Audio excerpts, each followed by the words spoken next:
If you're looking for one camera lens that covers 90% of your photo and video needs, this is the lens that you're looking for.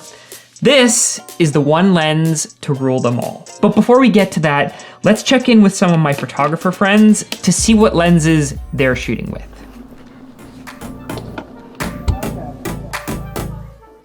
What are we shooting with today? 24-70 f2.8. 24-70. And what's this? What do we got here? 35 1.4. What lens we got there? I got a 50mm lens. It's the only kind of lens I've only ever used. What lens is that you got there? It's 24 G Master. 24mm. You're not allowed to be in videos, I forgot. What lens we got there? So I got the Rokinon 35mm 1.4. 24-70 millimeter. 24-70. Would you look at that? Another 24-70. I got a 135 1.8 and I got a 24 1.4. And what lens we got here? 24-70 f2.8 Sigma. The reason I asked everyone what they were shooting with is because when you look at the full spectrum of the lenses everyone was using, on the one end we had some really wide angle lenses, some 24mm, and then on the more telephoto, that zoomed in lens focal length, you had 135. But when you take all of the numbers in between, there was some 85s, there was some 50s, there was some 35s. When you average it out, what you get is that 24-70 focal length range, which is exactly what this lens is. This is an f2.8 24-70. Now, whether you're using the Canon version or a Sigma version or Sony G Master, it doesn't matter if it's a cheap lens or an expensive lens. The point is that this focal length is kind of the focal length that will cover a majority of your use cases. All right, now let's go back to the desk and look at some examples shot with the 24-70. The biggest advantage of a 24-70 is, of course, that it's extremely versatile. It's kind of like the hero or the protagonist of camera lenses. Or if you were to think of it as a car, it's kind of like an SUV, where it's not as fuel efficient as a compact car, and it's not quite as fast as a high-end sports car, but it's kind of good at a little bit of everything. If you compare a zoom to a prime lens, a zoom is one where it has a range of focal lengths. And in this case, at the wide end, it's 24, and at the zoomed in end, it's 70. Versus a prime lens, prime lenses have fixed focal lengths, like this 50mm 1.8 or this 85mm 1.8. You can't zoom with these lenses. They're kind of stuck at that one focal length. But the advantage of a prime lens is that it has a lower aperture number. So if we compare, for example, these two lenses, right now I'm zoomed into 70, it has an aperture of 2.8.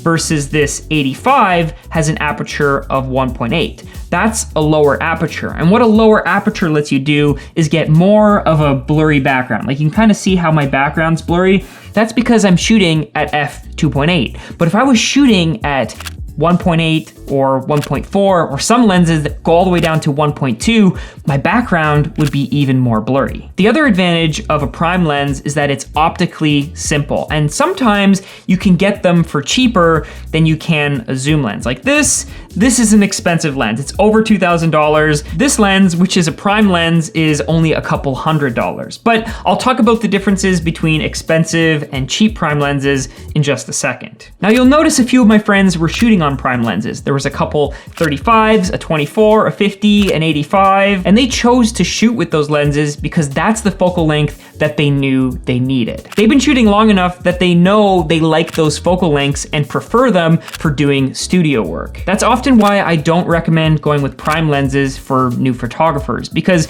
if you don't know what you need, you're kind of overcommitting yourself to one focal length before you even know what types of photos that you want to shoot. That being said, you can get cheaper prime lenses. Like both of these ones that I have are only a couple $100, and that's because they're 1.8 prime lenses, which tend to be cheaper prime lenses. When you go with something that's a 1.4 or a 1.2, where you have an even larger aperture so that you can get an even more blurry background and let even more light into your photos, those lenses become a little bit expensive, and we're talking over $1,000. So why do I own a zoom lens and prime lenses and all of the other lenses that I have? Well, previously I was shooting with 2 camera bodies. I was shooting where I had a wide angle lens, which is what you're looking through now. This is a wide angle lens attached to one of my cameras. And then I had that telephoto lens that you see back there attached to another one of my cameras. What I was able to do was to have a wide lens on one of my cameras and a zoomed in lens on another one of my cameras. But for most people, you don't have that luxury. And that's where I ended up deciding that, well, in some cases, if I only have one camera and one lens, I really want to make sure that I have that 24-70. The disadvantage of a 24-70 is, of course, that it is a general purpose lens. It's good at a little bit of everything, but it's not great for wildlife photography because you can't zoom in super far. That's where you want something like a 70-200 because you can zoom in all the way to 200 and get a little bit further of a picture or get some more details or get those photos that are a little bit farther away and not quite attainable with a 24-70. The other disadvantage of a 24-70 is it's not quite wide enough. Like it's not quite wide enough to use at a vlogging lens, at least not at this distance. It's not wide enough for some interiors or some architecture shots. So you might actually want to go with something like a 16-35 or a 15-35 if those are the types of photos that you're interested in shooting. The other disadvantage of the 24-70, at least the one that I own, is that it's a pretty expensive lens. And that's where we get into some of the cheaper alternatives. Now, this is a 2.8 lens, but you can also get an f4 aperture lens. And that's what this is. This is actually a 24-105 f4. And you'll notice a few things. One, it's smaller. It's also a lot lighter. And it's quite a lot cheaper. Like this is only about $1,000, whereas this is, again, about $2,400, $2,500, depending on if you can get it on sale. So I'll link both of these in the description, but I'll also link the Sigma DG-DN lens, which was the lens that Stefano was shooting on, and a few of my other friends actually own the exact same lens. That one's a little bit over $1,000, and it's a great value f2.8 lens if you're in the market for something that's just a little bit less expensive, but still offers you that 24-70 with an f2.8 aperture. If you're someone who still has some questions about how to figure out what your next lens is, cat, come here. We have a cat, sorry. Oh no, you don't want it? If you're someone who's still trying to, hold on, you don't want it? No? If you're someone who's still trying to figure out what your next lens is, whether that is a 24-70 or something else, I'm actually gonna recommend this video here, which tells you how to dig into the metadata to see what lenses and what focal lengths you shoot on most. So check out that video, leave a comment down below. What's your favorite lens? What's a lens that you're thinking about picking up? And until the next one, go shoot photos.